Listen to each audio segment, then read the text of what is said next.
இந்த போராட்டம் 12 நாளா தொடருவதே இந்த அரசுக்கு மானக்கேடு, வெக்கப்படணும். இந்த துறையினுடைய அமைச்சர் நேரு எங்கே காணாமல் போனார்? கொரோனா காலத்துல மாலை போட்டு பாத பூஜை போட்டு காலில் வணங்குறேன்னு சொன்னதெல்லாம் பொய் தானே, வேஷம் என்பதை இன்றைக்கு வெட்ட வெளிச்சமாக காட்டிக் கொண்டார். இதே முதலமைச்சரா இருக்கிறவர் ஊர் ஊரா கூட்டம் போட்டு திமுக ஆட்சிக்கு வந்தால் அத்தனை பணிகளையும் நாங்கள் நிரந்தரமாக்குவோம். இப்போ போய் அவர் வாயே திறக்க மாட்டேங்கிறார், எங்க போனாருன்னே தெரியல.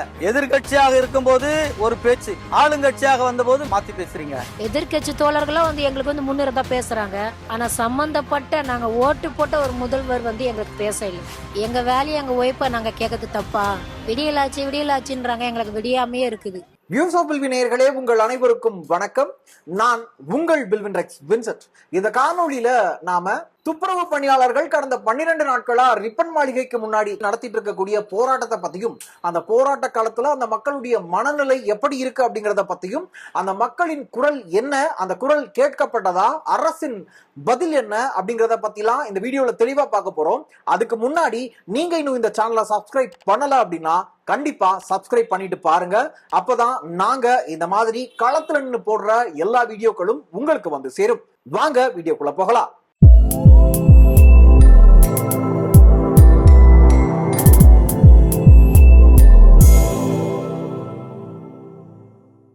அதாவது ஆகஸ்ட் 1ஆம் தேதியிலிருந்து போராட்டம் அப்படிங்கிற ஒரு விஷயத்தை கையில எடுத்திருக்காங்க சென்னையில இருக்கக்கூடிய 2 மண்டலத்தை சேர்ந்த தூய்மை பணியாளர்கள். இந்த தூய்மை பணியாளர்கள் ஏன் இந்த போராட்டத்துல ஈடுபட்டிருக்காங்க, இந்த போராட்டத்தின் நீட்சி என்ன, இந்த போராட்டத்திற்கான கருத்து என்ன, இதற்கு அரசியல் தரப்பினர் என்ன சொல்றாங்க, ஆளும் கட்சி என்ன சொல்லுது அப்படிங்கறதெல்லாம் நம்ம முன்னாடியே ஒரு வீடியோல போட்டிருக்கோம். அந்த வீடியோவை நான் பின் பண்றேன், கண்டிப்பா பாருங்க. இன்னைக்கு இந்த களத்துக்கு நாங்க போனோம். அங்க இருக்கக்கூடிய போராட்டம் செய்யக்கூடிய மக்களின் மனநிலை எப்படி இருக்கு, அந்த போராட்ட களம் எப்படிப்பட்ட களமா அமைக்கப்பட்டிருக்கு அப்படிங்கறத நேர்ல பார்க்கணும் அப்படிங்கறதுனால ரிப்பன் பில்டிங்க்கு நாங்க போயிருந்தோம். அப்போ அங்க ஒரு சில மக்கள் நம்ம கிட்ட பேசினாங்க. அங்க இருக்கக்கூடிய மக்களின் நிலைமையை பார்க்கும்போது எங்களுக்கே கண்ணீர் படுது. அங்க இருக்கக்கூடிய மக்கள் சொல்ற கருத்துக்கள் அவ்வளவு வலிக்கக்கூடியதா இருக்கு. உண்மையாவே நம்ம எல்லாருமே நல்லா வாழணும், நோய் இல்லாம வாழணும் அப்படிங்கிறதுக்காக அவங்க களத்துல சாக்கடையில இறங்கி மலம் வள்ளின மக்கள் இன்னைக்கு கடந்த 12 நாட்களா ரிப்பன் மாளிகைக்கு முன்னாடி இருக்கக்கூடிய பிளாட்ஃபாரத்துல கூடாரம் அமைச்சு அங்க இருந்து போராட்டத்துல ஈடுபடுறாங்க. குடும்பம் குடும்பமா அங்க இருக்க மக்கள் அங்க வந்து சேர்றாங்க. அங்க அவங்களுடைய போராட்ட குரலை, அவங்களுடைய போராட்ட கருத்தை அங்க முன்வைக்கிறாங்க. இதற்கெல்லாம் காரணம் பிரைவேட்டைசேஷன். திமுக ஆட்சிக்கு வர்றதுக்கு முன்னாடி பாஜகவை குற்றம் சுமத்திட்டு இருந்தாங்க. இந்த அரசு எல்லா தனியார் மயம் கொடுக்கறாங்க அப்படிங்கிற மாதிரியான ஒரு குற்றச்சாட்டை பாஜக மீது திமுக சுமத்திக்கிட்டே இருந்தாங்க. திமுக ஆட்சிக்கு வந்ததுக்கு அப்புறம் எங்களுக்கு இதுல லாபம் வருது, அதனால நாங்களும் இதுல பிரைவேட்டைசேஷன் பண்றோம், நாங்களும் இந்த விஷயங்கள் எல்லாம் தனியாருக்கு கொடுக்கறோம் அப்படிங்கிற மாதிரி ஒரு கான்செப்டுக்குள்ள வந்துட்டாங்களோ என்னமோ. மக்கள், பாமர மக்களுடைய வயிற்றுல அடிக்க ஆரம்பிச்சிருக்காங்க. இன்னும் 2 நாட்கள்ல சுதந்திர தினம் கொண்டாட போறாங்க. அதற்காக இங்க இருக்கக்கூடிய மக்களை அப்புறப்படுத்துறதுல மட்டும்தான் அவங்க குறிக்கோளா இருக்காங்களே தவிர மத்த எந்த விஷயத்திலும் அவங்க குறிக்கோளா இல்ல. எங்களுக்கான ஒரு தீர்வை கொடுக்கறதுக்கான ஆற்றல் அவங்க கிட்ட இல்லையோ என்னமோ அப்படிங்கிற மாதிரியான கேள்விகள்லாம் அங்க இருந்து வருது. அது மட்டும் இல்லாம மு.க. ஸ்டாலின் அவர்கள் தேர்தல் அறிக்கையில என்ன சொல்லியிருந்தாருன்னா, தூய்மை பணியாளர்களா இருக்கிற சரி, இல்ல அத்தியாவசிய பணியாளர்களை நான் நிரந்தர பணியாளர்களா பணியமர்த்துவேன் அப்படிங்கிற மாதிரி ஒரு ப்ராமிஸ் பண்ணியிருந்தாரு. அதை பத்தி கேள்வி கேட்டப்போ, இல்லையே நாங்க அப்படிலாம் எதுவுமே சொல்லலையே அப்படிங்கிற மாதிரி ரொம்ப ஈஸியா அமைச்சர் சேகர் பாபு அவர்கள் சொல்லிட்டு போயிட்டாரு. இதெல்லாம் எங்களுக்கு அவ்வளவு பெரிய ஒரு மனக்குமுறலை ஏற்படுத்தியிருக்கு. எங்க மக்களுடைய எழுச்சி நாங்க காட்டணும்னு நினைக்கிறோம், பட் நாங்க அரசையும் அரசு அதிகாரிகளையும் மதிக்கிறோம். நாங்க இங்க சொல்ற விஷயங்கள் அங்க தப்பா ப்ரொஜெக்ட் பண்ணப்படுது அப்படிங்கிற அந்த ஒரு வருத்தத்தையும் அங்க இருக்கக்கூடிய மக்கள் நம்ம கிட்ட பதிவு பண்ணாங்க. அது மட்டும் இல்லாம இந்த மக்களுக்கு குரல் கொடுக்கக்கூடிய பல நபர்கள் உண்மையாவே இந்த மக்களுக்கு குரல் கொடுக்கணும்னு நினைச்ச அந்த இடத்துல போய் நின்று குரல் கொடுக்கறவங்க நிறைய பேர் இருக்காங்க. இத அரசியலுக்கு பயன்படுத்திக்கிட்டு இந்த மக்களுடைய வாழ்வுரிமைய, வாழ்வாதாரத்தை பறிக்க, இத அரசியலா மாத்திர பல ஈன புத்தி கொண்ட அரசியல்வாதிகளும் இருக்கதான் செய்யறாங்க அப்படிங்கிறது அந்த களத்துல இருக்கக்கூடிய அந்த மக்களுடைய கருத்தா இருக்கு. இது சட்டம் சார்ந்து எந்த இடத்துல இருக்கு, நம்மளுடைய நீதித்துறை இதற்கு என்ன பதில் சொல்லியிருக்காங்க, நீதிமன்றத்துல இதற்கான வழக்கு என்ன நிலையில இருக்கு அப்படிங்கிறதையும் அங்க இருந்த ஒரு தோழர் நம்ம கிட்ட பகிர்ந்துகிட்டாரு. வணக்கம். உழைப்போர் உரிமை இயக்கம், ஏஐசிசிடியு, எல்டியூசி, இந்த தொழிலாளர் யூனியன்கள் ஒருங்கிணைக்கக்கூடிய, வழிநடத்தக்கூடிய இந்த போராட்டத்தில் ஜனநாயக வழக்கறிஞர் சங்கத்தை சேர்ந்த தோழர்கள், வழக்கறிஞர்கள் சட்ட ரீதியான ஒரு போராட்டத்தையும் அவர்களுக்காக முன்னெடுத்துட்டு இருக்காங்க நீதிமன்றத்தில். இவர்களுக்கு களத்துல ஆதரவளிக்கக்கூடிய அமைப்புகள்ல நாங்களும் ஒரு சிறு அமைப்பாக வியாசை தோழர் சார்பாக இங்க பங்கெடுத்துட்டு இருக்கோம். தொடர்ந்து இந்த போராட்டத்தினுடைய கோரிக்கை வந்து ஒற்றை கோரிக்கை தான். வெளியில பலவிதமான கோரிக்கைகள் ஸ்ப்ரெட் பண்ணப்படுது. ஆனா ஒரே ஒரு கோரிக்கைக்காக தான் 12 நாட்களாக இங்க வாசல்ல போராடிட்டு இருக்காங்க. கோரிக்கை என்னன்னாக்கா 10-15 வருஷமா தினக்கூலி அடிப்படையில NULM ஸ்டாஃப்ஸா கார்பரேஷனுடைய நேரடி கண்ட்ரோல்ல வேலை செய்துட்டு வந்த இந்த 1953 தொழிலாளிகள் Zone 5 Zone 6 என்ற அந்த தொழிலாளிகளை 1ஆம் தேதியிலிருந்து இப்போ 8ஆம் மாசம் 1ஆம் தேதியிலிருந்து வேலை இல்லைன்னு சொல்லிட்டு நாங்க உங்களுக்கு பிரைவேட் கொடுத்துறோம், பிரைவேட்ல போய் வேலை செய்யறதா வேலை செய்யுங்கன்னு சொல்லிட்டாங்க. அதை எதிர்த்து அதுக்கு எதிராக ஏற்கனவே இருந்த நடைமுறையிலேயே நாங்க NULM ஸ்டாஃப்ஸா தினக்கூலி அடிப்படையில் நாங்க வேலை செய்யறதுக்கு கவர்மெண்ட் அனுமதிக்கணும், அந்த தனியார் மயமாதலை வந்து தடுத்து நிறுத்தணும், அதை கைவிடணும் அப்படின்றதுக்காக தான் 12 நாளா போராடிட்டு இருக்காங்க. பணி நிரந்தரம் கேட்டு 10-15 வருஷமா போராடுறாங்க, அது உண்மைதான். சம வேலைக்கு சம ஊதியம் கேட்டு போராடுறது உண்மைதான். ஆனா இந்த போராட்டம் என்றது மறுபடியும் எங்களை அதே வேலையை கொடுத்து வேலை செய்ய விடுங்க, தனியார் மயமாவதில் நிறுத்துங்க அப்படின்றது தான்.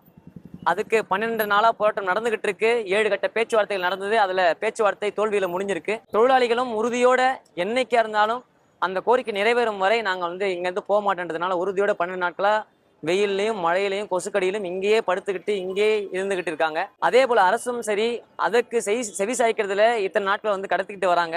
இவங்க கைது செய்தாலும் வழக்கு போட்டாலும் சிறையில் அடிச்சாலும் தடியடி நடத்தினாலும் நாங்கள் தயங்க மாட்டோம். கட்டாயமாக உழைப்பாளிகளுடைய கோரிக்கை நிறைவேறும், அதுவரை நாங்கள் இங்க இருப்போம் அப்படின்னு சொல்லி சங்கத்தினுடைய வழிகாட்டுதலோட ஒருங்கிணைக்கப்பட்டு இங்க இருக்கிறாங்க. இப்ப இது நீதிமன்றத்தின் வழக்கு நிலுவையில் இருக்குது. நிலுவையில் இருக்கும் பொழுதே இந்த தொழிலாளிகளை பிரைவேடைஸ் பண்றதுன்றது இல்லீகல். இண்டஸ்ட்ரியல் டிஸ்பியூட் ஆக்ட் படி அது இல்லீகலானது, அது குற்ற வழக்குக்கு சமமானது. அவங்க மேல குற்ற நடவடிக்கை கூட எடுக்கலாம். அது மட்டும் இல்லாம இந்த விஷயத்துல பிரைவேடைஸ் பண்ணக்கூடாது அப்படின்றதுக்காகவும் வழக்கு நிலுவையில் இருக்குது. கார்பரேஷனுடைய ரெசல்யூஷனை செட்டிஸ்ஃபை பண்ண சொல்லி குவாஷ் பண்ண சொல்லி கேஸ் இருக்கு பெண்டிங்ல. அந்த வழக்கு நேற்று வந்தது. நேற்று தொழிலாளி தரப்புல எஸ் குமாரசுவாமி தோழர், பாரதி தோழர் அதுல பெட்டிஷனர், எஸ் குமாரசுவாமி தோழர் வழக்கறிஞர், சீனியர் வழக்கறிஞர், அவரு தொழிலாளி சார்பாக வழக்கு நடத்தினாங்க, வாதாடினாங்க. கவர்மெண்ட் தரப்புல அட்வொகேட் ஜெனரல் ஆர்குமெண்ட்டுக்கு ரெடியா இல்லாதனால அது போஸ்ட்போன் ஆயிருக்கு, அட்ஜென்ட் ஆயிருக்கு. நாளைக்கு மீண்டும் நீதிமன்றத்தில் அது வரும். அதுல ஒரு நல்ல ஒரு முடிவு வரதுக்கான வாய்ப்புகள், நல்ல ஒரு உத்தரவு வரதுக்கான வாய்ப்புகள் உண்டு. அங்க வரலனாலும் இங்க தொழிலாளிகள் வந்து இந்த போராட்டத்தை அவங்க கண்டினியூ பண்ணுவாங்க. சங்கங்கள் அவங்களை வழிநடத்தி இதுக்கான ஒரு உரிமையை, இந்த கோரிக்கையை நிறைவேற்றும் வரை அவங்க கூட நிற்பாங்க. நாங்களும் அவங்களோட துணை நிற்போம்ன்றது நேரத்தில் தெரிவிச்சுக்கிறேன். இந்த தோழர் மட்டும் இல்லாம போராட்ட களத்துல இருக்கக்கூடிய மக்கள் நம்ம கிட்ட அவங்களுடைய கருத்துக்களை பகிர்ந்துக்கிட்டாங்க. அந்த வீடியோக்களையும் நீங்க பாருங்க. இந்த போராட்டம் 12 நாளா தொடருவதே இந்த அரசுக்கு மானக்கேடு, வெக்கப்படணும். இந்த தொழிலாளர்கள் இந்த குப்பையை அள்ளுகிற தொழிலை வேற எவனும் செய்வதற்கு தயாராக இல்லாத போது, இந்த மலம் அள்ளுகிற தொழிலை வேற எவனும் செய்ய தயாராக இல்லாத போது, தன்னுடைய வறுமையை கருத்தில் கொண்டு தன்னுடைய குடும்பத்தை பாதுகாக்க வேண்டும் என்ற கருத்தின் அடிப்படையில எல்லாத்தையும் துறந்து இந்த வேலையை செய்கிறார்கள். எல்லாத்தையும் சகித்து கொண்டு, சகிப்புத்தன்மையோடு நீங்க கொஞ்ச நேரம் ஒரு சாக்கடையை கடந்து போனோம்னா கூட மூக்க பொத்திக்கிட்டு தான் போறோம். ஆனால் நாள் முழுக்க அந்த குப்பைகளையும் அந்த கழிவுகளையும் மேலே கொட்டி கொண்டு இந்த நகரை சுத்தமாக்கி கொண்டிருக்கிறார்கள். இந்த நகரை சுத்தமாக்குவதன் மூலமாக இந்த நகரில் இருக்கிற அத்தனை பொதுமக்களையும் பாதுகாக்கிறார்கள். முதல்ல அந்த பார்வை இந்த அரசுக்கு வேணும். இவர்கள் அத்தியாவசிய பணியாளர்கள், இவர்களை மாண்போடு நடத்த வேண்டும் என்பதுதான் எங்களுடைய பிரதான கோரிக்கை. இந்த தொழிலை வேற யாரும் செய்ய மாட்டேன் என்ற போது தான் வருகிறேன் என்று சொன்னார்கள் அல்லவா, அவர்களுக்கு நீங்கள் என்ன கொடுத்த மரியாதை? கொரோனா காலத்துல மாலை போட்டு பாத பூஜை போட்டு காலில் வணங்குறேன்னு சொன்னதெல்லாம் பொய் தானே, வேஷம் என்பதை இன்றைக்கு வெட்ட வெளிச்சமாக காட்டிக் கொண்டார்கள். ஆக இவர்களை ஒடுக்குவது மட்டுமே இன்றைக்கு குறிக்கோளாக இன்றைக்கு இந்த அரசு செயல்படுகிறது. அதை மாற்ற வேண்டும். எந்த பிரச்சனையாக இருந்தாலும் சம்பந்தப்பட்ட துறை அமைச்சர் தான் பேசுவார். போக்குவரத்து துறையிலே தொழிலாளர் பிரச்சனை என்று சொன்னால் போக்குவரத்து துறை அமைச்சர் போய் பேசுவார், போக்குவரத்து துறை ஆணையர் போய் பேசுவார். அவர்கள்தான். விவசாய பிரச்சனையாக இருந்தால் விவசாயத்துறை மந்திரி போய் பேசுவார். காவல்துறையில ஒரு பிரச்சனை என்று சொன்னால் காவல்துறையை கட்டுப்பாட்டில் வைத்திருக்கிற முதலமைச்சர் பேசுவார், வேற மந்திரி போய் பேசுவாரா? ஆனால் இங்க சென்னை மாநகராட்சி, மாநகராட்சியினுடைய யாருடைய அமைச்சர்? நேரு எங்கே போனார்? 12 நாளா இங்க போராட்டம் நடக்கிறது. இந்த துறையினுடைய அமைச்சர் நேரு எங்கே காணாமல் போனார்? யாரையோ பார்க்க போறார், நீங்க பாத்துக்கிட்டு போங்க.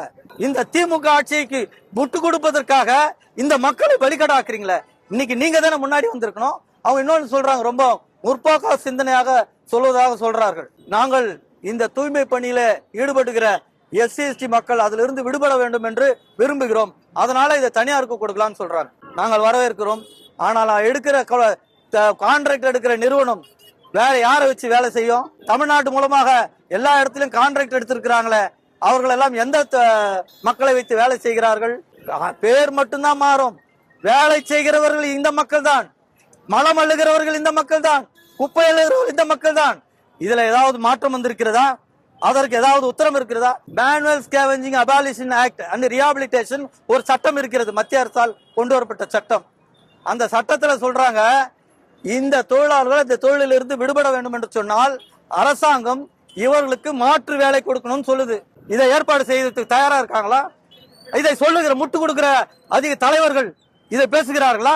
இந்த தொழிலாளர்கள் வேறு வேலைக்கு வருவதற்கு, நிரந்தரமான வருவாயை கொடுப்பதற்கு இந்த அரசாங்கம் மாற்று ஏற்பாடு செய்திருக்கிறதா? இதையெல்லாம் பேசாம பொத்தாம் பொதுவா அவர்களுடைய தவறை மூடி மறைப்பதற்கு, பூசி மொழிகுவதற்கு இங்க முட்டு கொடுக்கிற வேலையை தயவு செய்து அம்பேத்கர் பெயரால, தலித் மக்கள் பெயரால இயக்கம் நடத்தி இந்த மக்களை அடகு வைக்க வேண்டாம் என்று சொல்லிக் கொடுத்தோம். ஒரு காலத்துல தூய்மை பணியாளர்களை அதிகாரிகள் சொன்னா அதிகாரியே சொல்லிட்டாரு நம்பிட்டு போன காலம்லாம் போயிடுச்சு. இப்ப எல்லாம் விஞ்ஞானம் வளர்ந்து போச்சு. மேயர்ல முதலமைச்சரே வந்து சொன்னா கூட நம்புறதுக்கு தயாரா இல்ல. ஏன்னா இதே இப்போ முதலமைச்சரா இருக்கிறவர் ஊர் ஊரா கூட்டம் போட்டு, நாங்கள் ஆட்சிக்கு வந்தால், திமுக ஆட்சிக்கு வந்தால் அத்தனை பணிகளையும் நாங்கள் நிரந்தரமாக்குவோம், அத்தியாவசிய பணியாளர்கள் அத்தனை பேரையும் நிரந்தரமாக்குவோன்னு ஊர் ஊரா கூட்டம் போட்டு வீடியோல இன்னைக்கு ஊர் புறா பரவிட்டு இருக்குது, இன்னைக்கு வைரலா பரவிட்டு இருக்குது. இப்போ போய் அவர் வாயே திறக்க மாட்டேங்கிறார், எங்க போனாருன்னே தெரியல. எதிர்கட்சியாக இருக்கும்போது ஒரு பேச்சு, ஆளுங்கட்சியாக வந்தபோது மாற்றி வேற ஒரு பேச்சா மாத்தி பேசுறீங்க. ஆக யாரும் நம்ப தயாராக இல்லை. மேயருக்கு நாங்கள் சொல்லிக் கொள்வதெல்லாம் வேலைக்கு திரும்ப வேண்டும் என்று சொல்லுகிற மேயர் பிரியா அவர்களே, இவர்களை எந்த அடிப்படையில வேலைக்கு திரும்ப சொல்லுகிறீர்கள்? நாங்கள் மாநகராட்சியுடைய நிர்வாகத்திற்கு நேரடி கட்டுப்பாட்டிலே வேலை செய்து கொண்டிருந்தோம். அதே ஸ்டேட்டஸ் கோவை மெயின்டைன் பண்றதா தான் திரும்ப வருவார்கள். நீ ராம்கி என்ற நிறுவனத்தின் கீழ் போய் வேலை செய்வதற்கு திரும்ப வாங்கன்னா வரமாட்டாங்க. இது பிரச்சனையை திசை திருப்பதற்காக மேயர் இப்படி ஒரு பேச்சு சொல்றாரு. நான் வேலைக்கு திரும்ப வாங்கன்னு தான் கூப்பிடுறோம், யாரையும் வேலையை விட்டு நீக்கலன்னு. நீங்க வேலையை விட்டு நீங்க தனியா இருக்க அந்த 2 மண்டலத்தையும் ராம்கி நிறுவனத்திற்கு எப்படி ஒப்படைத்தீர்கள்? மாநகராட்சியுடைய நேரடி கட்டுப்பாட்டில் தானே இந்த எண்ணிலம் தொழிலாளர்கள் இருந்தார்கள். அதை இப்போது தொடர்வோம் என்று மேயர் எழுதி கொடுப்பாரா? அதே அடிப்படையில அதே ஊதியத்தை அந்த சர்வீஸோடு இவர்களை நாங்கள் பராமரித்துக் கொள்கிறோம் என்ற வாக்குறுதியை மேயரும் அவர் கூட இருக்கிற அமைச்சர்களும் தெளிவுபடுத்துவார்களா? அதை பண்ணாம மொட்டையா நீங்க வேலைக்கு வாங்க, நீங்க திரும்ப அழைக்கிறோம் அப்படிங்கிற ஏமாத்து வேலை, திசை திருப்புற வேலையை செய்ய வேண்டாம். நாங்க எல்லாம் தெளிவாதான் இருக்கிறோம். கடந்த ஆட்சியில வெளியேற்றப்பட்ட தொழிலாளர்கள் ஏறக்குறைய 700க்கும் மேற்பட்ட எண்ணிலம் தொழிலாளர்கள் வெளியேற்றப்பட்டு கொஞ்சம் பேரை மட்டும் அன்னைக்கு எடுத்தாங்க. இதே மு.க. ஸ்டாலின் இங்க வந்து ஒரு போராட்டம் நடத்துற மாதிரி நடத்தி கொடுத்தாங்க. அவருக்காக ஒரு கொஞ்சம் பேரை எடுத்தாங்க. மீதி பேர் நிறைய பேர் வெளியில தான் இருக்கிறான். வேலை வாய்ப்பு இல்லாமல் தவித்துக் கொண்டிருக்கிறார்கள். குடும்பம் நடத்துவதற்கு சாப்பாட்டுக்கு வழி இல்லாமல், வேற வாய்ப்பு எதுவும் இல்லாமல் இன்றைக்கு ஒரு வறுமையில வாடிக்கொண்டிருக்கிற தொழிலாளர்கள் இருக்கிறார்கள். இது வெறும் சென்னை மாநகராட்சி பிரச்சனை மட்டுமல்ல, மக்கள் பிரச்சனை. இங்க இருக்கிற மக்கள் தன்னுடைய சுகாதாரத்தை பாதுகாக்க வேண்டும் என்று சொன்னால் இதை பாதுகாக்கிற தொழிலாளருக்கு ஆதரவாக இந்த மக்கள் வரணும். பாபா சாஹேப் அம்பேத்கர் அதான் சொன்னார், எந்த தொழிலாளியும் ஒரு தனிநபர் அல்ல, இந்த தொழிலாளர்கள் அத்தனையும் மக்கள் சார்ந்த தொழில் செய்கிறவர்கள். மக்களுக்கு இந்த தொழிலாளருக்கு ஒரு பிரச்சனை வந்தால் மக்களும் அதற்கு ஆதரவாக போராட வேண்டும். மக்களுக்கு ஒரு பிரச்சனை என்றால் தொழிலாளர் போடும், இரண்டும் சேர்ந்து. அவர்தான் இந்த நாட்டினுடைய தொழிலாளர் நலத்துறை அமைச்சராக இருந்தவர், தொழிலாளருடைய உணர்வுகளை புரிந்து கொண்டவர். ஆகவே அந்த அடிப்படையில சொல்லுகிறோம், இந்த பிரச்சனை வெறும் சென்னை மாநகராட்சியோடு நிற்க போவதில்லை. தேனியில போராட்டம் நடக்கப்படுகிறது. வருகிற 23ஆம் தேதி வேலூரில அனைத்து SC/ST கூட்டமைப்பு சார்பில் ஒரு போராட்டம் நடக்கிறது. அதிலும் இந்த கோரிக்கை வைத்திருக்கிறோம். ஆக இந்த அரசு இதற்கு சரியான முடிவு கட்டுகிற வரை இந்த மக்களுடைய நிரந்தர தீர்வுக்கு, பிரச்சனைக்கு நிரந்தரமான ஒரு தீர்வு காணுகின்ற வகையில், அவர்களுடைய வாழ்வாதாரத்துக்கு நிரந்தரமான தீர்வு காணுகின்ற வகையில் அவர்கள் ஒரே பிரச்சனை, அவர்களை பணி நிரந்தரம் செய்வதுதான். நீங்க தான் சோசியல் ஜஸ்டிஸ் பத்தி பேசிட்டு இருக்கீங்க. சோசியல் ஜஸ்டிஸ்னா என்னன்னு அதுக்கு பாடம் வேற எடுத்துட்டு இருக்கீங்க. எங்களுக்கெல்லாம் நீங்க பாடம் எடுக்க வேண்டாம் முதல்வர் அவர்களே. சோசியல் ஜஸ்டிஸ்னா இந்த இந்தியாவிற்கு மட்டுமில்ல உலகத்திற்கே கற்றுக் கொடுத்தவர் எங்களுடைய தலைவர் ரட்சகர் பாபா சாஹேப் அம்பேத்கர் மட்டும்தான். எங்களுக்கு நீங்க பாடம் எடுக்க வேண்டாம். சமூக நீதி என்பது எல்லோருக்கும் எல்லாம் சமத்துவமாக கிடைக்கணும். ஆனா அரசியல் சட்டம் கொடுத்த அந்த இடஒதுக்கீட்டை நான் தரமாட்டேன் என்று நீதிமன்றத்தில் போய் கவுண்டர் அபிடவிட் போட்டு நீங்க ரோட்ல வந்து சோசியல் ஜஸ்டிஸ் பேசிட்டு இருக்கீங்க. இது அயோக்கியத்தனமா இல்லையா? வெட்கமாக இல்லை. ஆக சட்டத்தை உணர்ந்திருக்கிறார்கள், நாங்கள் எல்லாத்தையும் தெரிஞ்சிருக்கிறோம். இன்னொரு அதிர்ச்சிகரமான விஷயம், 2000 ரூபாய்க்கு மாசம் ஊதியத்துக்கு யாருன்னா செய்வாங்களா வேலை? ஆதி திராவிட நலத்துறையில வேலை செய்கிற துப்புரவு பணியாளருக்கு அவங்க வேலைக்கு எடுக்கும்போது அரசாணை போட்டுக்கிறான், மாதம் 2000 ரூபாய். எந்த உலகத்துல இருக்கிறோம்? ஒரு நாளைக்கு டீயே 15 ரூபாய் ஆயிடுச்சு. வேலை செய்வதற்கு மாதம் 2000 ரூபாய். அப்புறம் இப்போ கொஞ்சம் உயர்த்தி இருக்கிறாங்களா? எவ்வளவு உயர்த்தி இருக்கிறாங்க? 3000. இன்னைக்கு இந்த 2025ல அரசாணை போட்டிருக்கிறார். என்ன மனநிலை இது? அதே கல்வித்துறையில வேலை செய்கிற துப்புரவு பணியாளர்களுக்கு வேற பேசிக், வேற பே, வேற சேலரி, அவருக்கு பர்மனன்ட் இருக்கு, அவருக்கு ப்ரொமோஷன் இருக்கு, எல்லா வசதியும் இருக்குது. ஆனா ஆதி திராவிட நலத்துறையில வேலை செய்யறவன் மட்டும் இப்படி. சாதிய தீண்டாமையை, பாகுபாட்டை அரசே கடைபிடிக்கிறது என்று தான் எங்களுடைய குற்றச்சாட்டு. இந்த அரசாணை அதை தான் சொல்லுகிறது. நீ என்ன பெரிய சோசியல் ஜஸ்டிஸ் பேசுறதுக்கு உனக்கு தகுதி இருக்கா? சமூக நீதியின் பேசுவது இனிமேல் ஸ்டாலின் எங்கேயும் பேசக்கூடாது, அந்த அமைச்சர்கள் எவனும் பேசக்கூடாது. இவ்வளவு அயோக்கியத்தனம் பண்ணிட்டு நாங்க மேடையில போய் சோசியல் ஜஸ்டிஸ் பேசுவீங்களா? இதை வன்மையாக கண்டிக்கிறோம். எங்களுடைய தேசிய தலைவர் பிரகாஷ் அம்பேத்கர் அவர்களை முன்னிலைப்படுத்தி தமிழ்நாட்டில் மிகப்பெரிய போராட்டத்தை நடத்தும். நிச்சயமா அந்த முற்றுகை போராட்டத்தை நாங்கள் முன்னெடுப்போம். 1ஆம் தேதியில இருந்து 12ஆம் தேதி வரைக்கும் இன்னைக்குல இருந்து உட்காந்து நாங்க போராட்டம் பண்ணிட்டு இருக்கோம். எந்த ஒரு மேயரும் யாரும் வந்து எங்களை எந்த ஒரு பதிலும் சொல்லல. எங்களுக்கு நேரு தான் வந்து பதில் சொல்லணும். ஏன்னா அவர் தான் வந்து எங்களுக்கு அமைச்சரா இருக்கிறாரு. அவரே எங்களுக்கு வந்து ஒன்னும் பதில் சொல்லாம இருக்கிறாரு. எங்களுக்கு நிரந்தர பணி வேணும், குறைஞ்சபட்ச ஊதியம் வேணும், எல்லுல்யமா நாங்க வேலை ஸ்டார்ட் பண்ணணும். இதால எங்க வாழ்வாதாரமும் மன உடைச்சலா இருக்கு. நாங்க வீட்டுக்கும் போக முடியாம, எங்க வேலையும் செய்ய முடியாம இந்த மழையிலையும் வெயிலையும் இங்க இருக்கிறோம். இதுக்கு மக்கள் தான் ஒரு நியாயம் விசாரிக்கணும். முதல்வருக்கு இது தெரியுமா தெரியாதான்னு தெரியல. இவ்வளவு ஜனங்கள், எதிர்கட்சி ஜனங்கள்லாம், எதிர்கட்சி தோழர்கள்லாம் வந்து எங்களுக்கு வந்து முன்னிறதா பேசுறாங்க. ஆனா சம்பந்தப்பட்ட நாங்க ஓட்டு போட்ட ஒரு முதல்வர் வந்து எங்களுக்கு பேச இல்லை. எந்த ஒரு அமைச்சர்களும் வந்து பேச இல்லை. ஜியோ பாஸ் ஆச்சு, இந்த வேலைக்கு போலான்ட்டு அதுவும் நேராக பண்ணிட்டாங்க கமிஷனர் குமரகுரு. அது ஏன் அப்படி பண்ணாங்களோ எங்களுக்கு தெரியல. எங்க வேலையை எங்க ஒய்ப்ப நாங்க கேட்கறது தப்பா? விடியலாச்சுன்றாங்க, எங்களுக்கு விடியாமையே இருக்குது. கார்பரேட் முதலாளர்களுக்கு அவங்க துணை போறாங்க. ஆனா வாழ்வாதாரமா இல்லாம இருக்கிறோம், நாங்க கஷ்டப்படுறோம். எங்களுக்கு ஏன் அவங்க ஒரு பதில் சொல்லாம இருக்கிறாங்க? நாங்க எல்லா கஷ்டத்திலயும், எல்லா மழையிலும் புயலும் வேலை செஞ்சவங்க, இந்த தூய்மையாளர்கள் சின்னங்கார சென்னைன்ற பேர் எடுத்து அவங்க பெருமை பேத்தவங்க தான் நாங்க உட்காந்துட்டு இருக்கிறோம். ஆனா நாங்க இப்ப வாழ்வாதாரமே இல்லாம இருக்கோம். எங்க பிள்ளைங்களுக்கு ஒரு வாழ்வாதாரமே இல்லாம இருக்கும். எங்க வாழ்வாதாரத்துக்கு ஒரு பதில் வேணும். எங்க வாழ்க்கையில ஒரு விடியல் வேணும். வேலை கொடுத்தா போதும் சார். உடனே எங்களுக்கு வேலை வேணும். 10 நாளா வீட்டுல எல்லாம் உழைக்கிறோங்க. சும்மா உட்காந்தா எங்களால முடியல. உட்காந்து எல்லாருக்கும் உடம்பு பாதிச்சிச்சு. பாவம் பொம்பளைங்க கஷ்டம், எவ்வளவு கஷ்டப்படுறாங்க. பொம்பளைங்க மேல கருணை காட்டுங்க. படிப்பறிவு இல்லாதவங்க ஏதோ ஒண்ணு பேசுனாங்க, அந்த கோவத்தை வச்சு எங்களை வாட்டி வதக்காதீங்க. தயவு செய்து கேட்டுக்கிறேன், எங்களுக்கு வேலை கொடு. எங்களோட கஷ்டத்தை கொஞ்சம் புரிஞ்சுக்குங்க சார். அவ்வளவுதான் சொல்றேன். போராட்ட களத்துல இருக்கக்கூடிய மக்கள் பேசின காணொளிகளை நீங்க பார்த்திருப்பீங்க.